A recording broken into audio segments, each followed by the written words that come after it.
I'm going to go ahead and start recording. Welcome, everyone. My name is Holly Bellabono. I'm the Executive Director at ACE MV, which is Adult and Continuing Education of Martha's Vineyard. We are very happy to have you all here and all of our panelists here this evening for our offshore wind technician open house.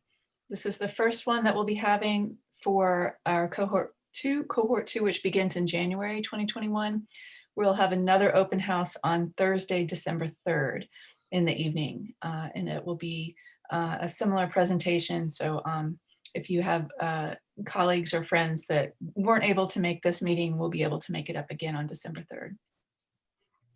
So I wanted to introduce our partners who are our panelists this evening. ACE MV is very pleased to be working with a number of organizations to make our offshore wind technician certificate happen. We are working with Bristol Community College, and we have a number of Bristol representatives here with us this evening that can answer questions about the curriculum and the industry. We have Vineyard Power Cooperative with us, who are going to be sharing information about the industry and how it's gotten this far and how it impacts Martha's Vineyard and employment opportunities. Vineyard Wind is the developer at the moment for the lease offshore, and we'll be able to answer questions about their company and about the process. And we're also partnering with Martha's Vineyard Regional High School. They weren't able to make it tonight, but any questions that you have about dual enrollment or student work as a student for this program, I'll be happy to see if I can answer. Richard Andre and Eric Pekar of Vineyard Power Cooperative are going to start us off this evening with information about the industry and get us caught up to speed on why offshore wind is important, how it works, and the benefits of securing a certificate and getting education in this line of work and how it could impact your future, your employment, your career.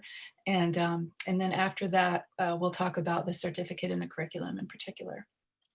So Eric and Richard, would you like to start us off? Yes, thank you so much, Holly. And Eric's going to share his screen to get I'm share my screen. So I would just ask the other panelists to stop showing their video while we're sharing the screen and just have Richard on video as the only panelist. Thank you. Thank you, Eric. And thank you everyone for attending. And as Holly said, my name is Richard and my colleague Eric, who's getting the video loaded. We've been working together since 2009 when Vineyard Power Cooperative was started. Our mission at the cooperative has been to produce electricity locally from renewable resources, i.e. wind and solar, and we're here to talk about offshore wind. And not only to develop those resources locally, but make sure we keep the benefits within our island community. And obviously one of the biggest benefits that we've been focusing on for the last 10 years is the local job creation. And I'm going to have our colleague from Vineyard Wind, Jen Cullen, join me in this presentation in a little bit. And Jennifer is leading the workforce development within Vineyard Wind. And Eric, if you can get the slides loaded up, this is kind of a different screen you've got here instead of are you gonna do it that way instead of the slideshow?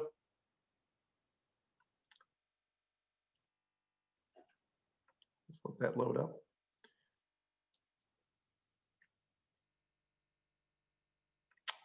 Okay, I guess we'll go through it this way then. Did that work, Richard? It's loading now. It is, Eric. Yes, thank you very much. Okay, great. So,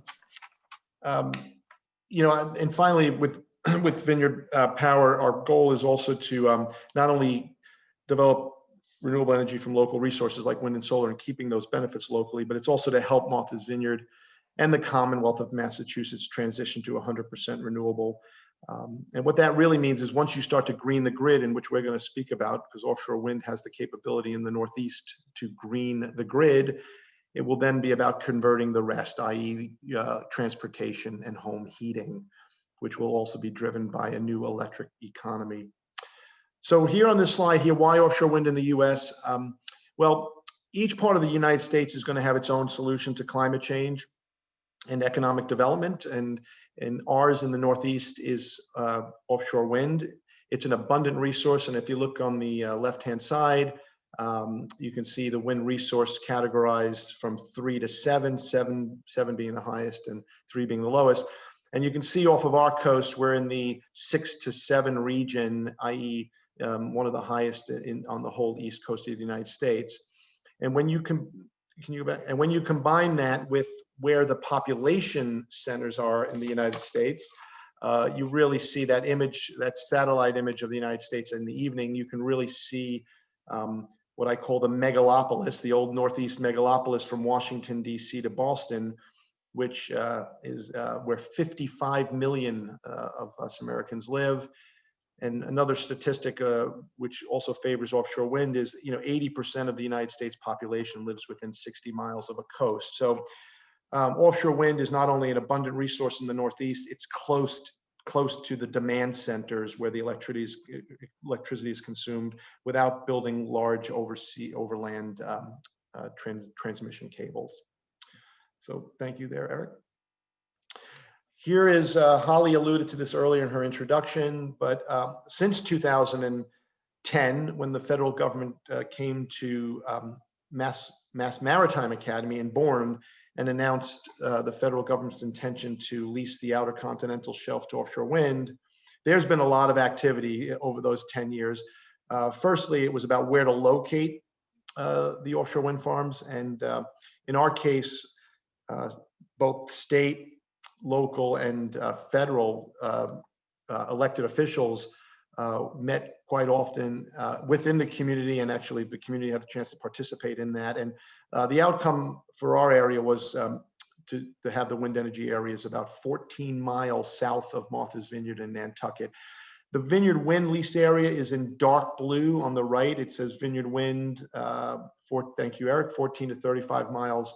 It's 14 from Nantucket and the Vineyard and 35 miles from the Cape. The first project is going to be developed in the Northeast section, but Vineyard Wind is already permitting its second project just below that, which is Park City Wind. And Vineyard Wind will likely develop 3 additional projects in the remainder of that lease area and in an additional lease area they received in the farthest easternmost portion of this wind energy area here. But now looking down, further to the west and then all the way down the East Coast along Long Island and all the way down to North Carolina, there's been quite a lot of development. And each of those lease areas and states are in different stages of development. You can see there the total capacity for this whole area is 52,000 megawatts. And what is 52,000 megawatts? Well, it's a lot of electricity. It's of the order of magnitude of 65 projects similar to Vineyard Wind. Now, currently, they're not all under development. There's something like 25,000 megawatts of projects in development, which is about 30. But the key message here is there's going to be a lot of offshore wind activity from Nantucket, Martha's Vineyard, all the way down to North Carolina, powering that eastern seaboard with clean energy, and more importantly, with hundreds, if not thousands, of job creation. Thank you.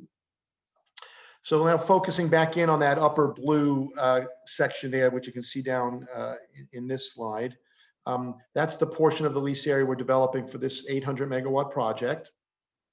You see there the cable corridor, which will bring power from that wind energy area through a landfall in Barnstable, and then have a couple mile upland route to make the interconnection into the New England grid and into the Massachusetts grid.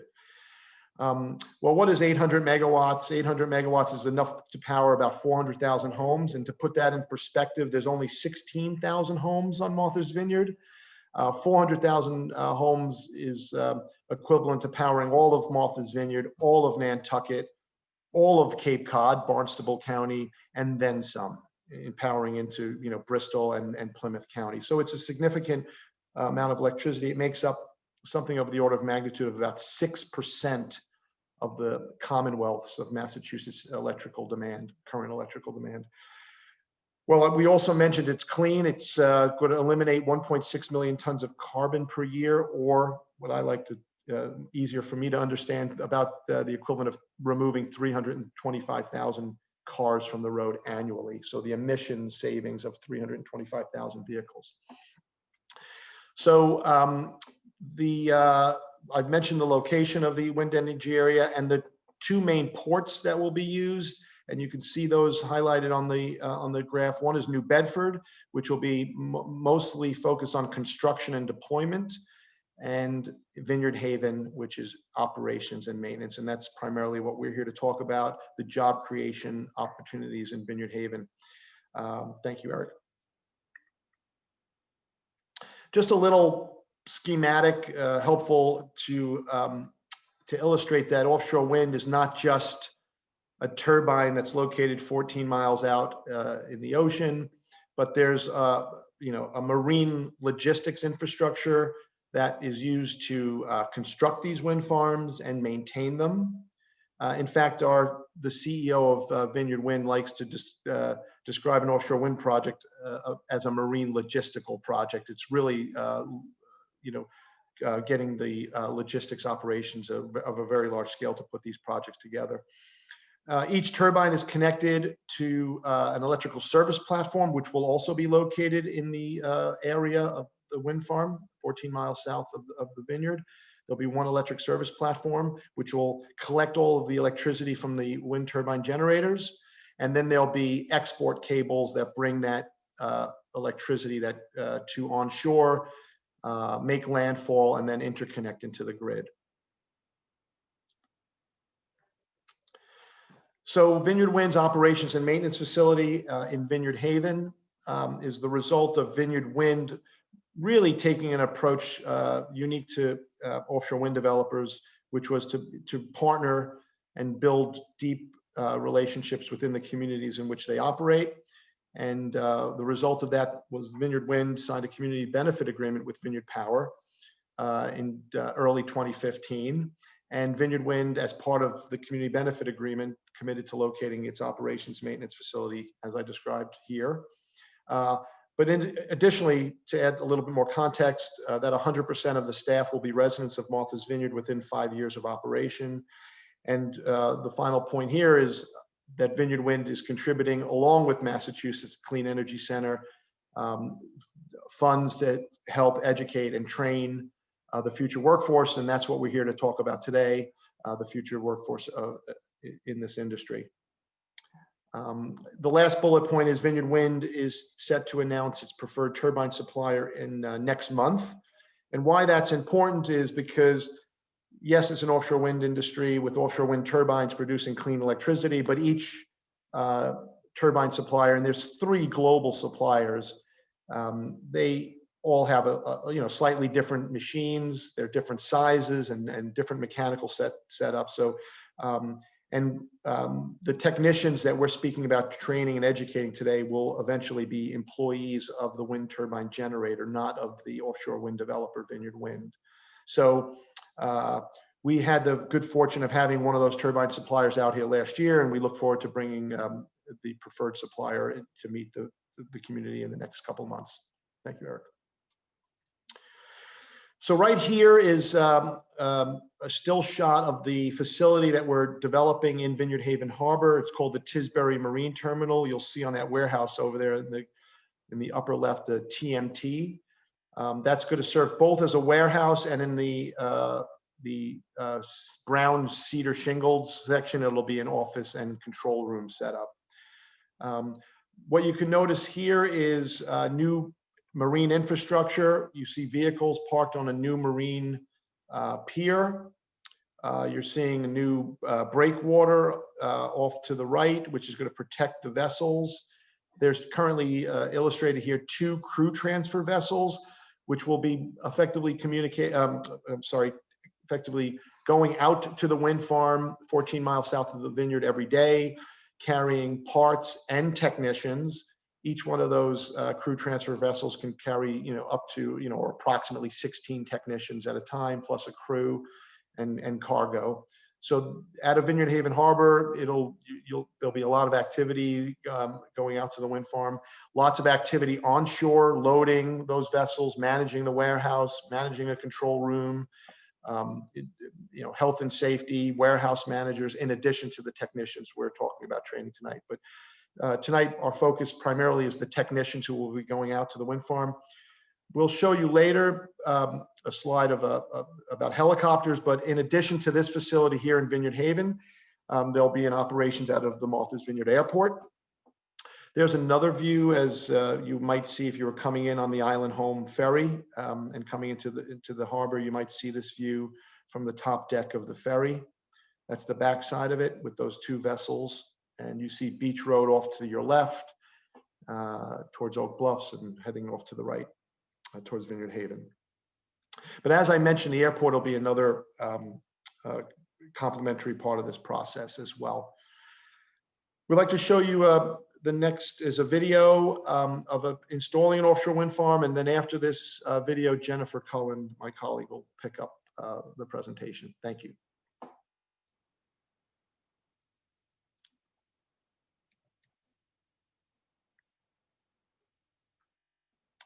I don't know if we have audio on this.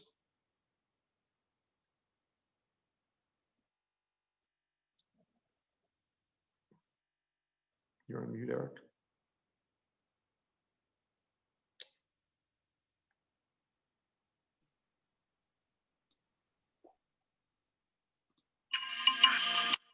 Installing wind turbines offshore is a team effort. Every time a new turbine starts producing power, it's a celebration of superior engineering, built on years of experience.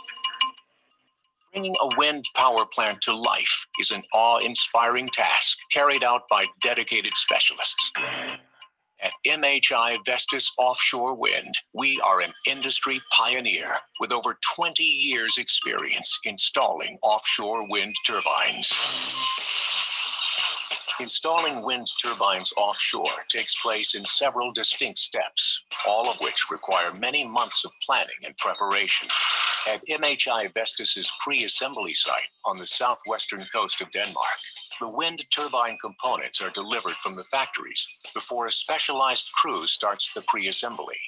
What we do down here is put on the fiberglass shells on the hub and mount the cooler tops and configure the nacelles for the offshore location. So it's more or less plug and play for them offshore. The towers are fully erected, the nacelles are equipped and tested as fully functioning turbines before they are lifted onto the vessel. This process ensures time spent offshore is minimized, significantly reducing installation costs. A little bit more, yes, The turbine components are bolted and strapped to the deck of the installation vessel, holding in total components for 8 complete wind turbines. In this project, a total of 43 wind turbines are being installed at Luchterdijnen, 25 kilometers off the coast of Holland.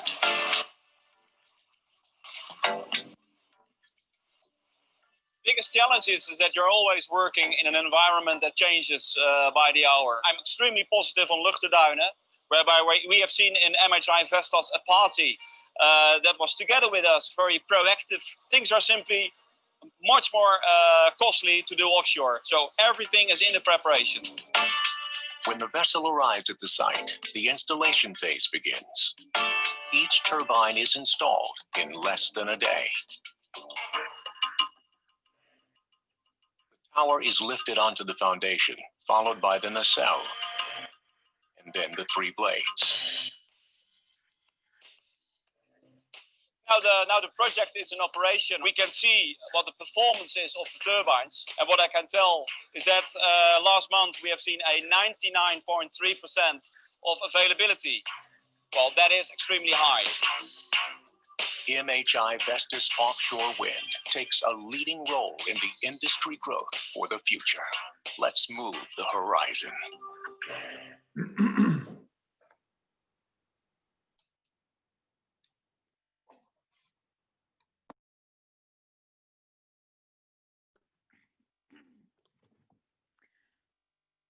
Hi, everyone. My name's Jen Cullen. I am Vineyard Wind's Manager of Workforce and Supply Chain Development. So Richard and I split up the presentation. I'm going to speak to some of the details of what we're looking for when we are building out workforce development partnerships and programs from a developer's perspective. This slide here kind of lays out just a handful of the many various skills and roles that go into building an offshore wind farm.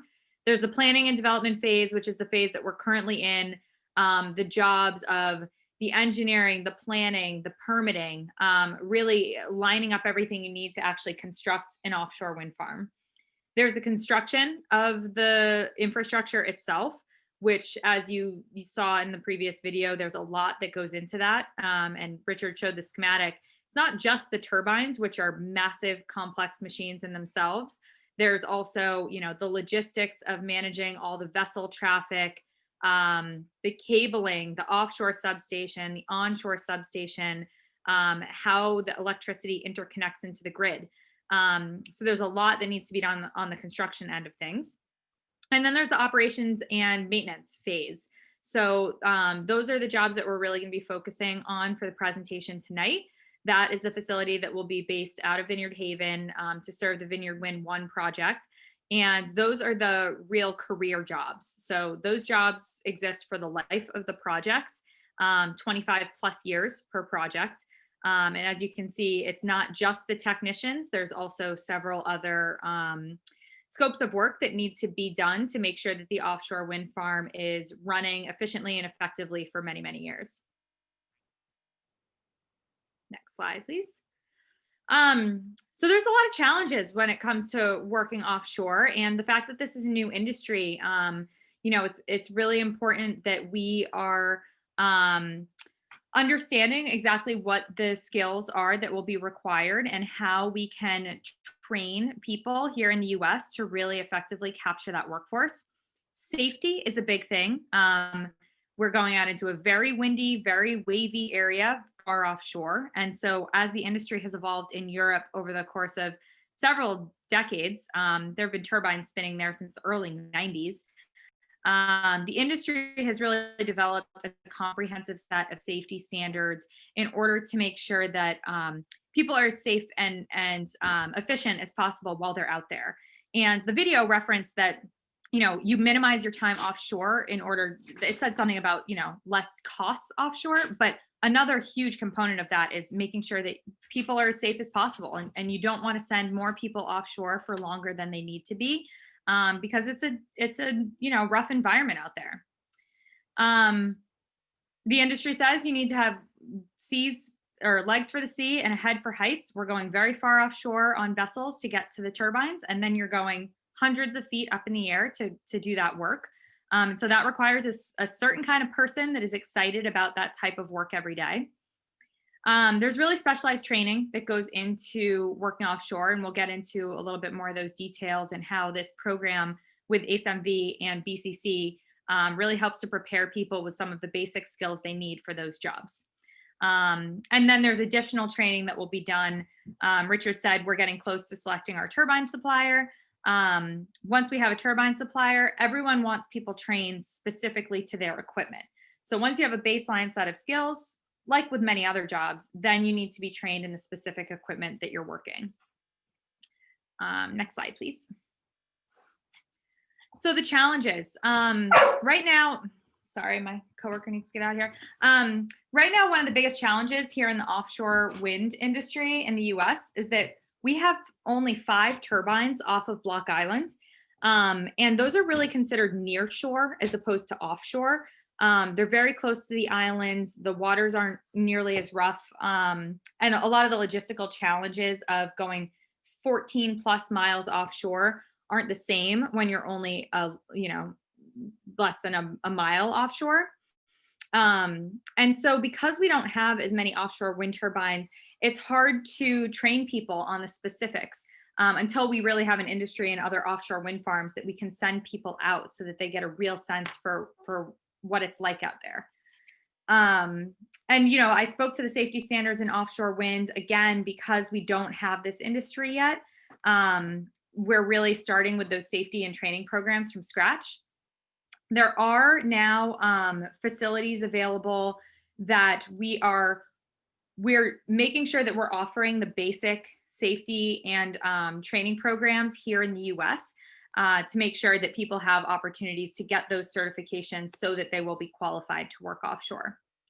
And then the shift work, it's unique. You're not, for every role, going to necessarily be going offshore and coming home every night. It takes a while to get out there, depending on if you're doing construction or the operations and maintenance, what the weather conditions are like, what your mode of transportation is, whether you're taking a helicopter or a crew transfer vessel, which is the boat that takes technicians out there.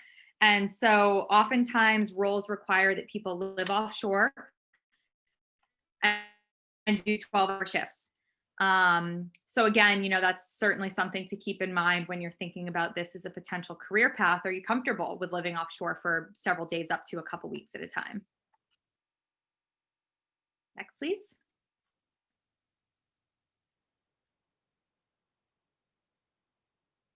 Thank you.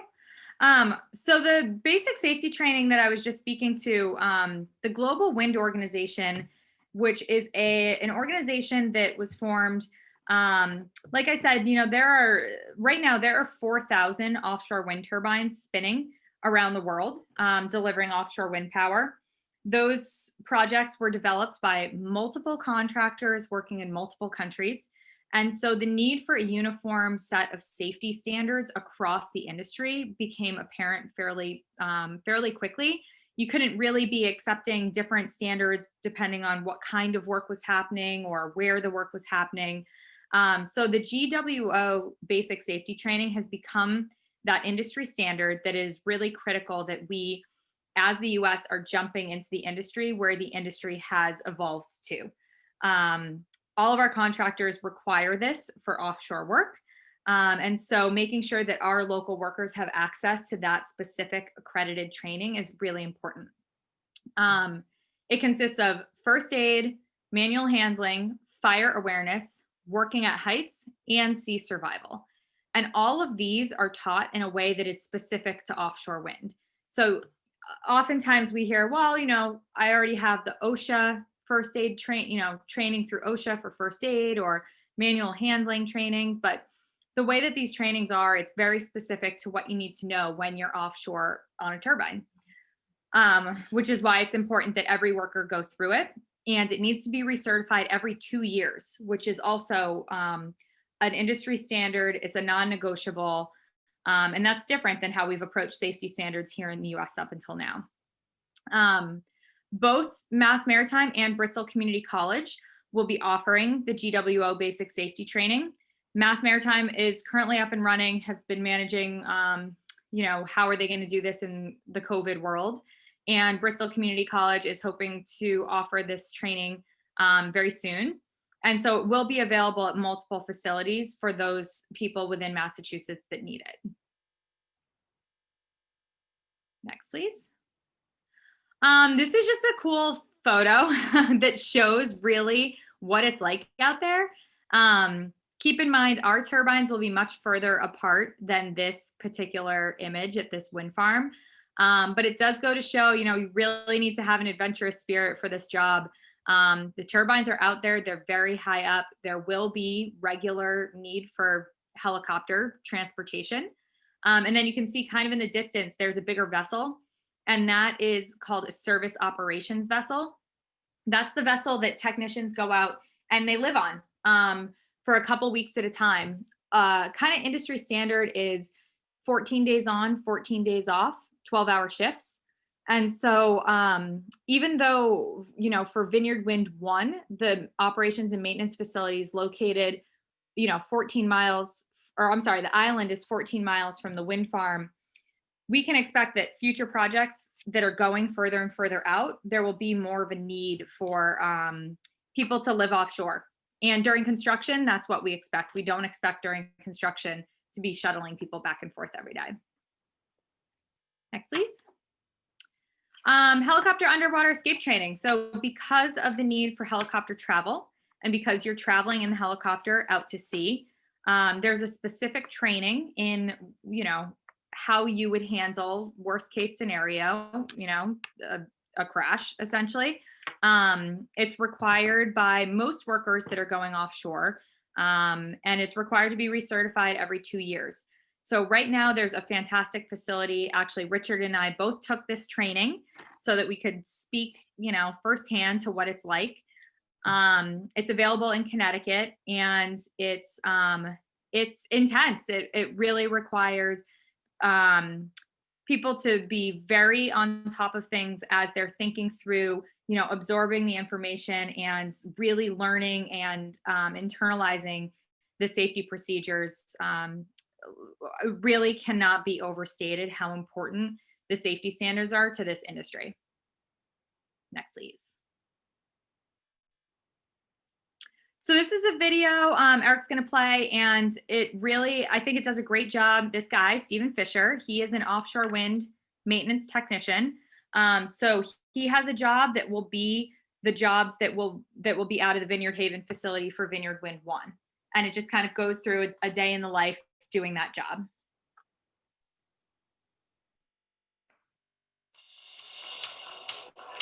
Some days you get to see the sunrise, the sunset. You do get some days where you're actually working above the clouds and you cannot see anything for miles. I'm Stephen Fisher, I'm 33 years old, I live in Dover. I'm a level 7 service team leader for Dong Energy at London Array in Ramsgate.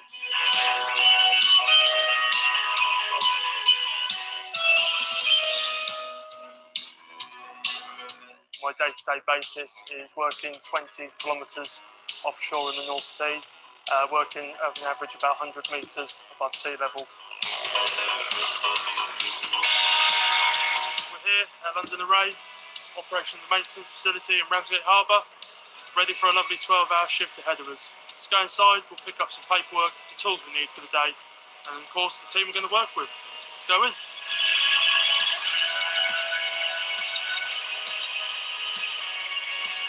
Paperwork is very important because it puts in the isolations for when we're working on certain parts of the turbine during the day. Makes it safe for everyone to work. Next step would be to come into the warehouse. Main thing that you want to get together would be your own kit bag. Everything that goes in there would be your climbing harness that we have to wear for transferring between the vessel and to the turbine as well.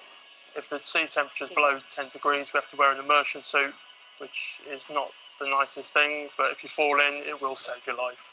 But the best thing you need to put in there, because you're a long way offshore, make sure you've got your lunch, because if you haven't got your lunch, you can't just nip to the shop and go and buy something. Then we have a nice little brisk walk down to the pontoons, where we'd load all our bags onto the boats.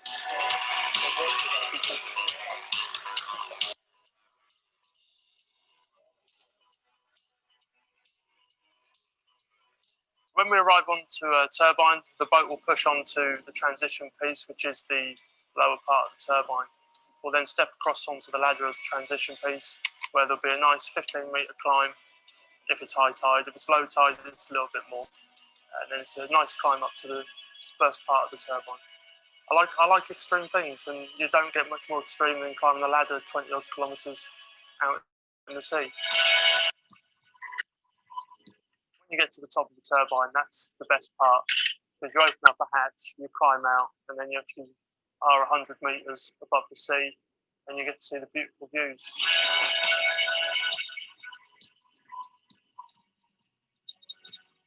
Basically, it's like servicing your car. You have to go onto the turbine, you have to take some filters off, put some fresh oil in certain places, you have to crawl underneath some very tight spaces, or even climb inside one of the blades to change the grease inside.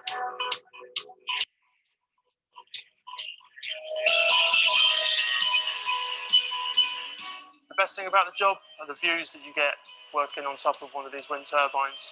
You can see on a clear day for 40 miles, and all you can see around you is wind turbines and sea.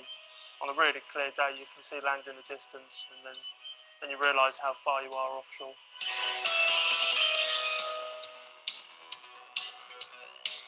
Unfortunately, there are no toilet facilities on one of these wind turbines. So if you do need to go to the toilet, it means climbing all the way back down getting onto the boat, and then having to do all that again, climbing back up. So it can be very tiring.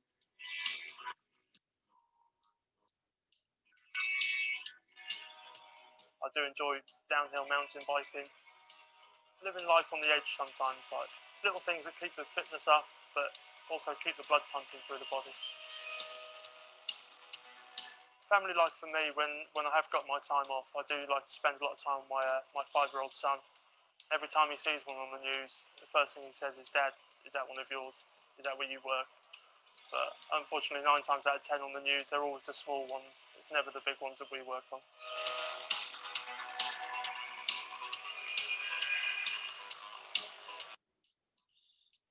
It's quite a big thing to work on this project because London Array itself is now in the Guinness Book of Records for being the world's largest offshore wind farm. So it's quite an achievement to say that you can work on somewhere that is the world's largest, and it's a great feeling coming to work every day, knowing that you're going out there and you're part of the history books, really.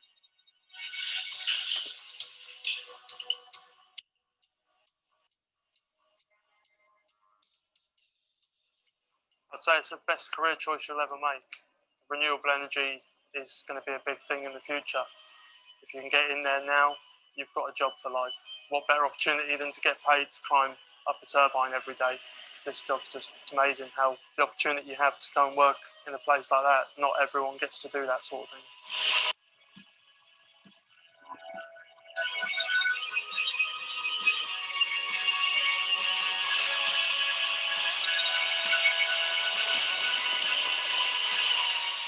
Well, it's 6 o'clock in the evening. I hope you've really enjoyed a day in the life of me, Stephen Fisher, wind turbine technician here at London Array at Ramsgate Harbour. All that's left to do now is clock off and let's go home.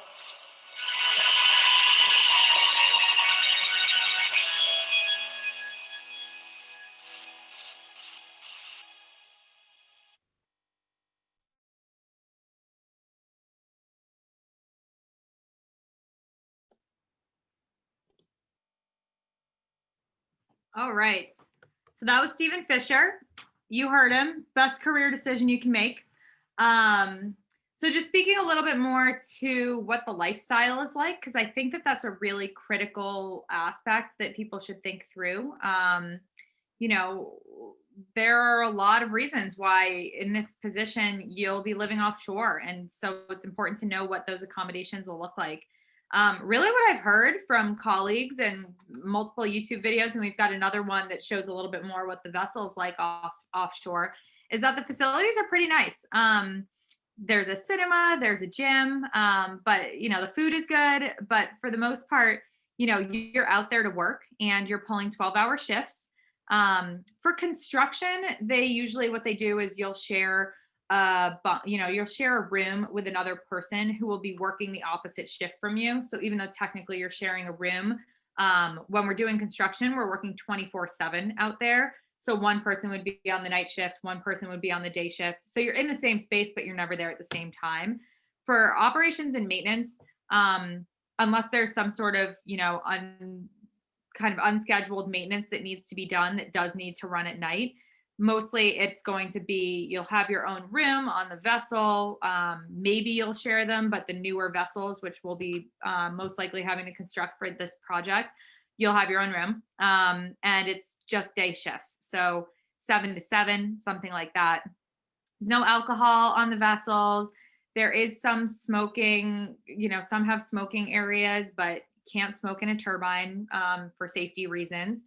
I've also heard that one of the other complaints is that Wi-Fi and self-service isn't always great, which is particularly important for people that want to make sure that they're staying connected with their families and their kids. You know, it's just kind of unpredictable.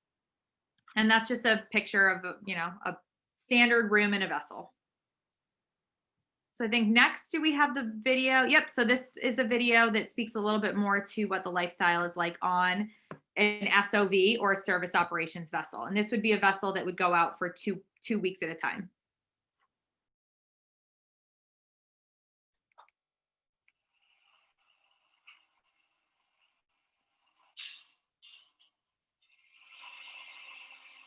So I work from the vessel for Racebank Wind Farm, and we go out every 2 weeks So we work 2 weeks on, 2 weeks off, and we live on here, and we run the wind farm from this SOV.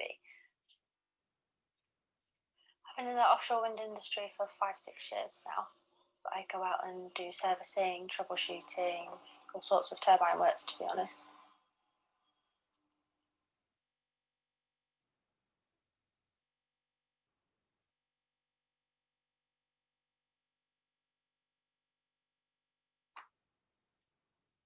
Although we live on here, we don't work on here. You actually come back to a different area from your actual workplace, which is on the turbine. And all your teammates are here. If you want to go sit and watch a film together, you can do. If you're tired and you want to come to your room and have a bit of alone time, you can do it. It's easy to like maneuver yourself to your mood, if that makes sense.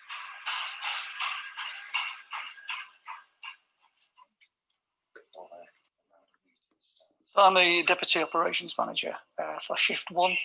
So we have 2 Deputy Ops Managers, and I take one role, a 2-week on, 2-week off shift rotation. What an SOV brings is effectively a flotel, if you like, that we can use to accommodate our technicians and support staff directly in the field. We can then use the walk-to-work system, the gangway system, to launch our troubleshoot teams or our service teams across directly onto the wind turbine. We've also then got the capability to allow a CTV to push onto the side of the vessel, so we can effectively react to a down turbine within an hour or so if we've got all the resources and all the plans are in place.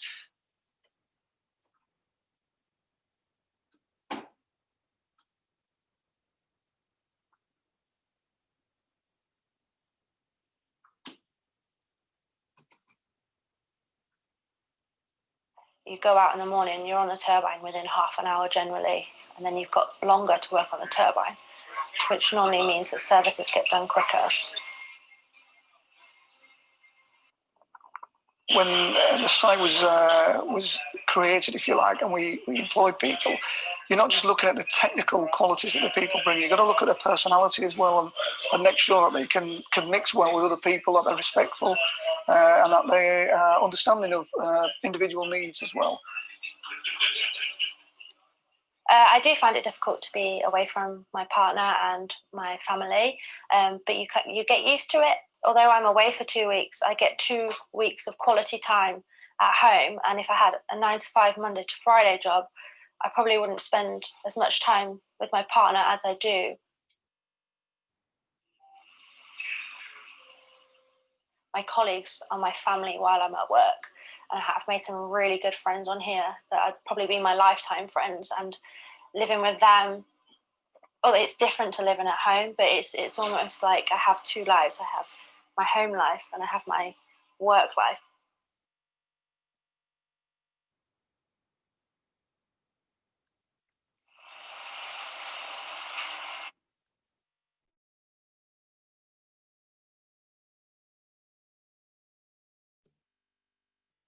So I think that's it for Richard and me. So we're happy to take any questions. This is our contact information here. And so I'll kind of leave it up to Holly and Eric as facilitators, how you want to proceed forward. But thank you, everyone. Great. Thank you very much, Jen. That was fun. Those were fun videos. Richard, do you have anything to add to that, or before I get moving with curriculum information?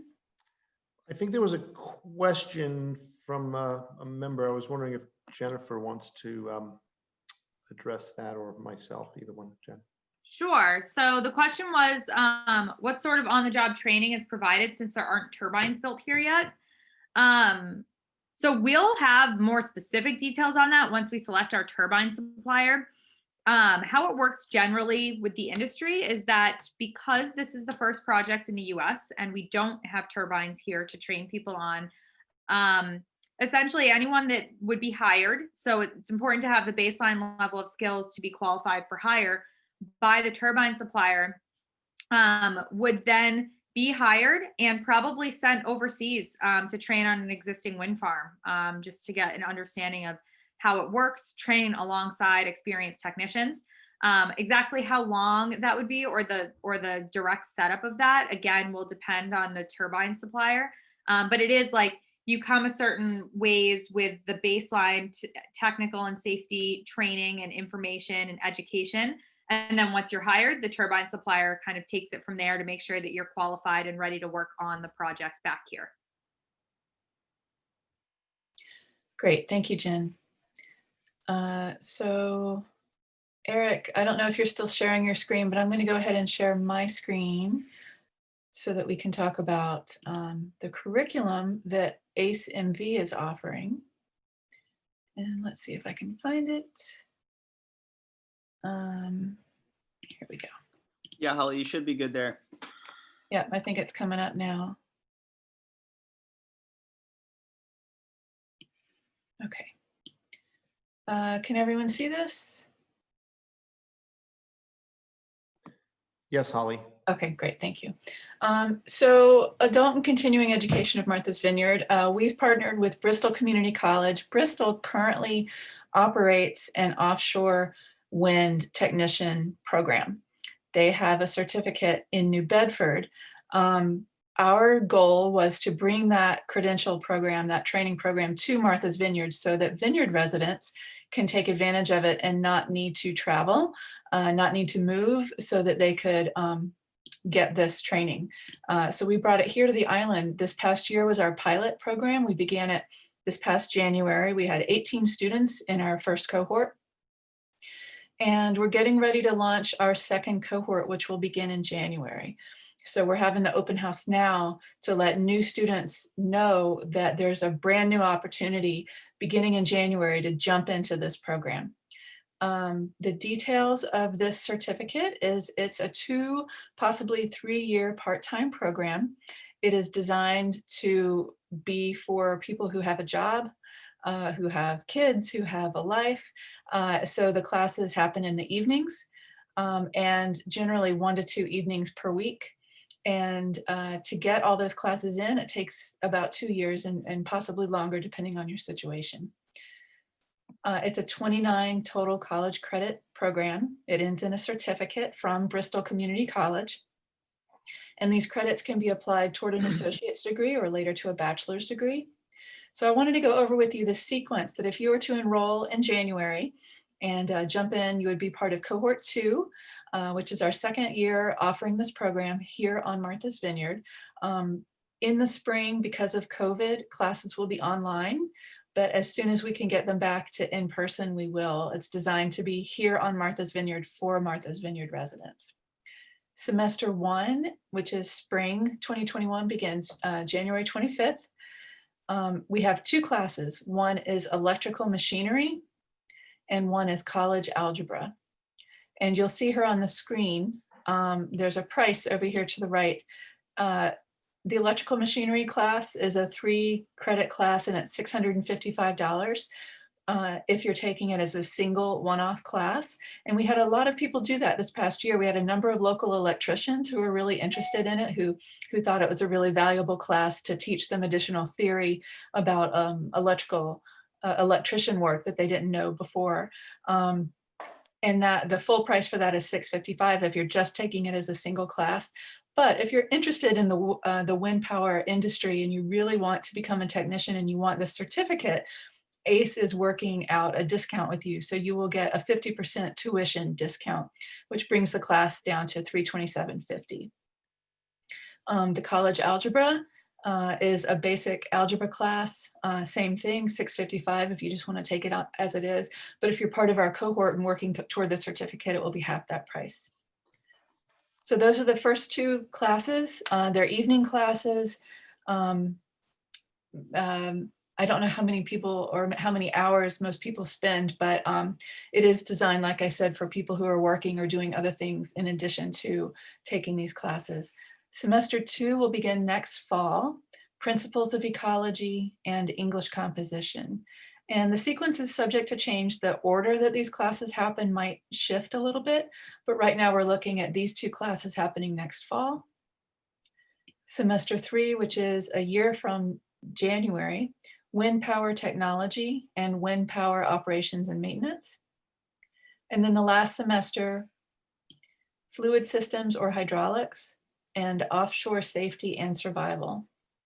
So if you are interested in this as a certificate, getting the full credential so that you can move into an employee within the industry, the cost for this program is $3,135. That's for the basic set of courses that we're offering in partnership with Bristol, which is a really great deal. That's an inexpensive way to get some basic credentials behind you, and then move forward. As Jen Cullen said, once you're an employee, you'll be taken for training for very specialized mechanics.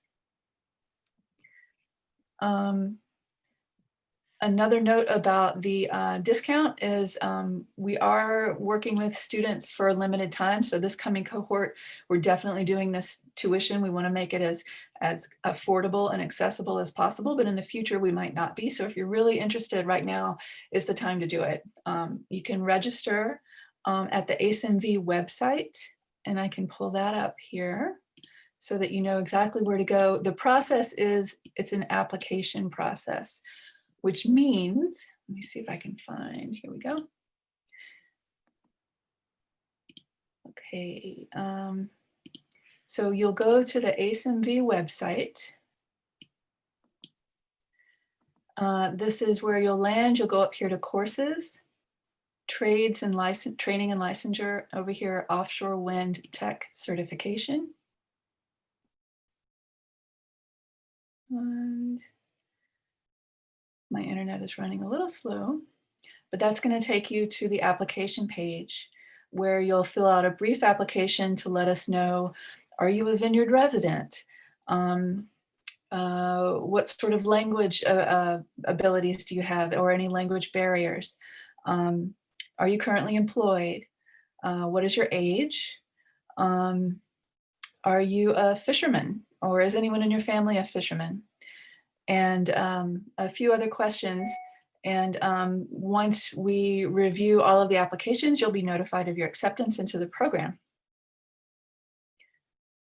I'll go back to the curriculum and see if there are any questions about the program itself and the certificate.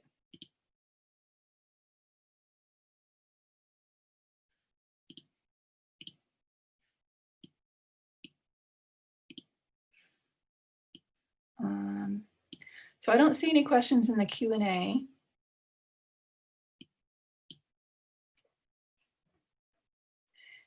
There's a box at the bottom of your screen called Q&A if you're interested in asking a question or finding out more details about the sequence of classes or the types of classes or how the program works.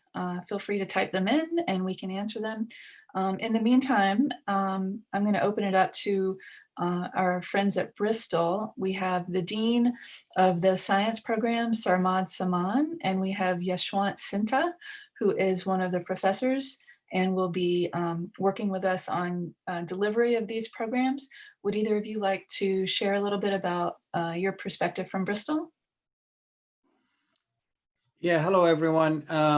Actually, I'm going to let Yashwant talk in a minute, but we also have Schematic, who's the from the workforce development side of Bristol, and they'll be the one who'll be running the GWO certificate once it's up and running. And we also have Katie Ruggieri, who's the associate dean.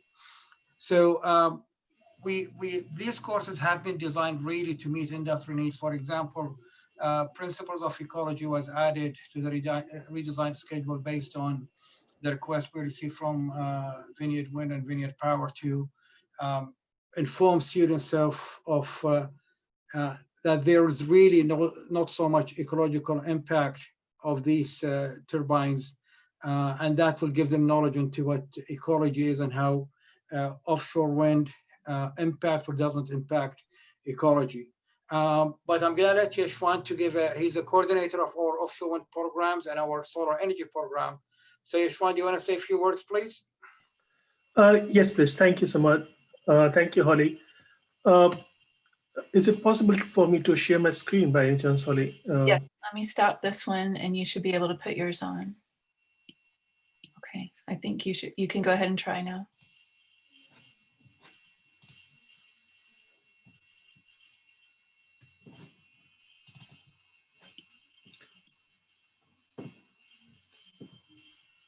Can you see my screen?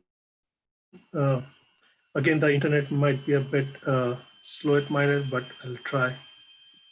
Yeah, now I see it.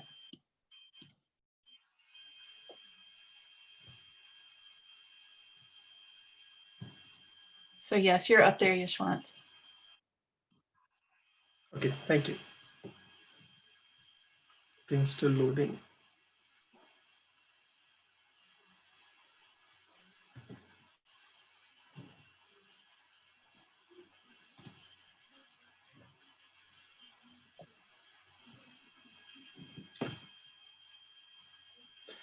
Okay. Hello, everyone. My name is Dr. Yashwant Sinha, and I'm the coordinator for Offshore Wind Program at Bristol Community College. I won't take much time. Will be quite short and sweet to keep up with the time. We are offering two type of pathways towards the offshore wind program. So one is the certificate program that Holly is actually talking about. And another one is the Associate in Science program that is a step ahead from the certificate program. So just a brief overview of the industry as well, which Richard has actually kind of touched upon. We have a lot of potential in US, not only because we have a large coastline, but also as you saw in the previous presentation, that the majority of the population is actually kind of living near to the shore area. So we can harness a lot of energy from offshore area using wind and use that energy. Going by simple numbers, if we talk about just simple wind turbines, both onshore and offshore, you may be quite surprised that over 345,000 wind turbines are spinning throughout the world right now. That's a huge amount of power that we are looking at. And this is just the beginning. For next 15, 20 years, this is going to skyrocket as well, with people moving towards renewable energy, especially towards solar and the wind energy sector. In the US itself, we are looking at huge amount of kind of shift towards the renewable energy sector, as well as throughout the world. So in case you have programs or some certifications or some background into renewable, for example, in offshore wind, I think you can get kind of attracted towards different offshore wind or other things throughout the world. So this is just the beginning phase of it. In the US itself, we are looking at more than 120,000 people employed in the wind industry, and that is again gonna grow. So even though you may be trained in offshore wind specific things, but the concept is you will be having transferable skills that you can actually go over and use them even in the onshore wind industry, as well as associated other industries as well. There are a number of key areas that you can actually kind of target in case you are interested in this particular field. You can be looking into electrical side of it, structural side of it. If you have passion for computers, you can go about and fulfill that passion, because many of the things with offshore wind is kind of computer based. It is all kind of remote, and majority of the things are done using computers. So that's another good industry that's coming up. Then if you're good at maths, for example, you can also be looking at data analysis. So that's another kind of thing that you can look into. Looking more specifically into operation and maintenance, it's a multidisciplinary kind of area.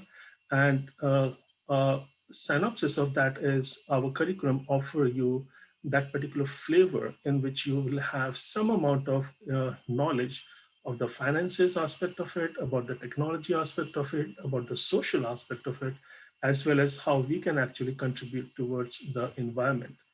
So that's kind of a key message inbuilt into our program.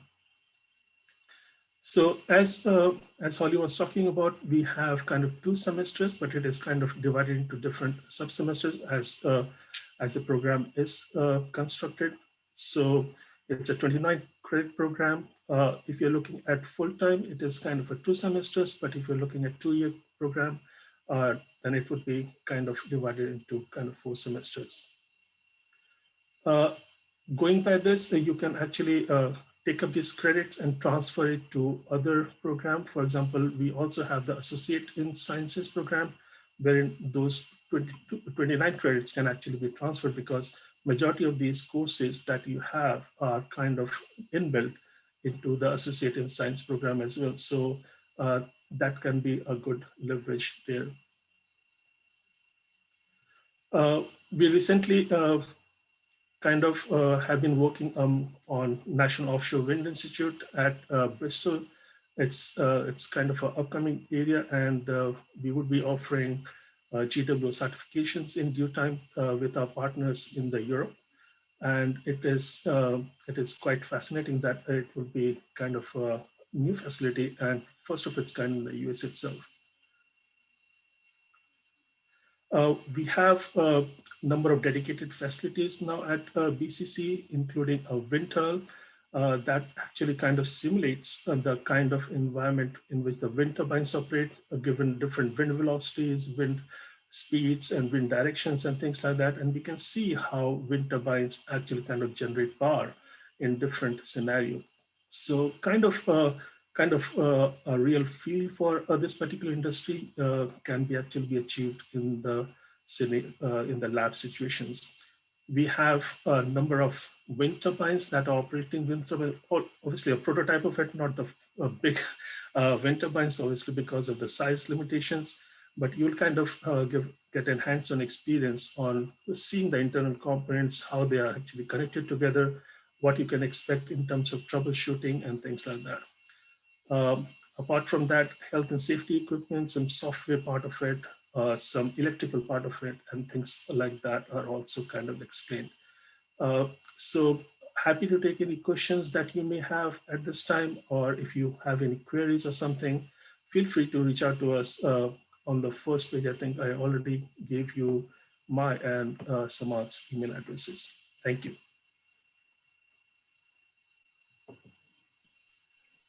Thank you, Yashwant. We can leave this slide up here for a few minutes so that if you want to write down his information, you're welcome to contact Yashwant.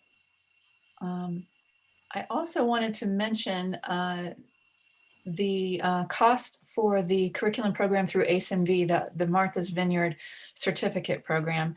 The entire tuition is not due up front. I've had that question before. It's actually a pay-as-you-go, semester by semester. So you don't feel pressure to have that entire sum of money up front. That's not how it works. So you pay class by class. We're trying to make it as affordable and accessible as possible. Unless we have any other questions, and I don't see any in the Q&A, I just wanted to remind people to go to the ACE-MV website. That's where you can submit your application to enroll in the program. We're having another open house on December 3rd. This open house is being recorded and we will post it on the ACE-MV website. So if you missed anything or you want to review any particular slides or parts of this particular open house, it will be on the ACE-MV website in the next day or two.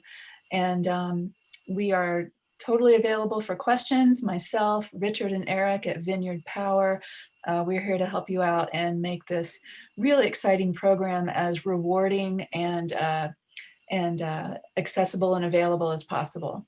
So we welcome your questions, we welcome your feedback, we look forward to hearing from you and helping you through the enrollment process so that you can get started on our next cohort, which begins in January. So thank you to everyone. Thank you for all of our panelists. We really appreciate you being here and enjoy your support in making this program happen.